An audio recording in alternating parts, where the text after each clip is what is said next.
حیدریم کلندرم مستم پیشوائے تمام رندانم سگے کوئے شیر یزدانم۔ دوستوں، میں یہ اکثر سنا کرتا تھا اشعار کہ اس کا مطلب کیا ہے۔ جی ناظرین، السلام علیکم، میں ہوں سید علی رضا نقوی اور آپ دیکھ رہے ہیں new Islamic media YouTube channel. آپ نے میرا اشعار سن کے جان تو لیا ہوگا کہ آج میرا ٹاپک کون سا ہے اور میں کیا پڑھنے والا ہوں۔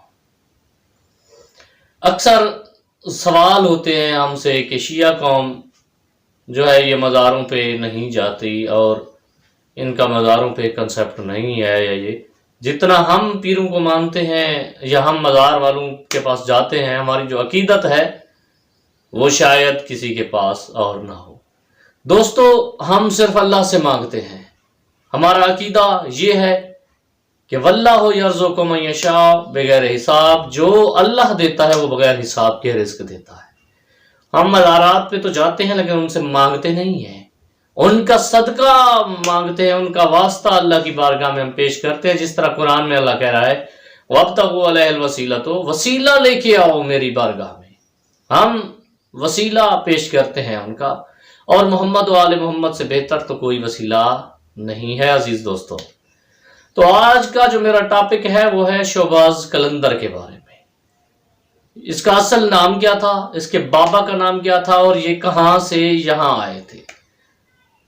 دوستو، لوگ کہتے ہیں کہ عثمان مروندی اس کا نام ہے، ہمارے پاس ایسی کوئی روایت نہیں کہ عثمان مروندی ان کا نام ہو، اگر ہو بھی تو ہمیں فرق نہیں پڑتا۔ ان کا نام شاہ حسین ہے، بابا کا نام ابراہیم کبیر الدین ابراہیم المجاب ہے، یہ کربلا سے آئے تھے۔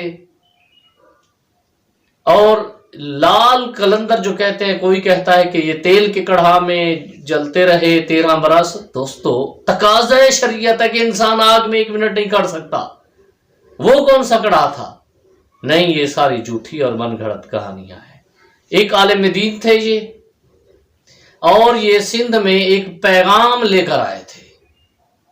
میں اگلی ویڈیو میں انشاءاللہ بتاؤں گا کہ کون کون سی ہستیاں جو برصغیر میں آ کر جنہوں نے ولایت کا مقصد بتایا ہے ہمیں۔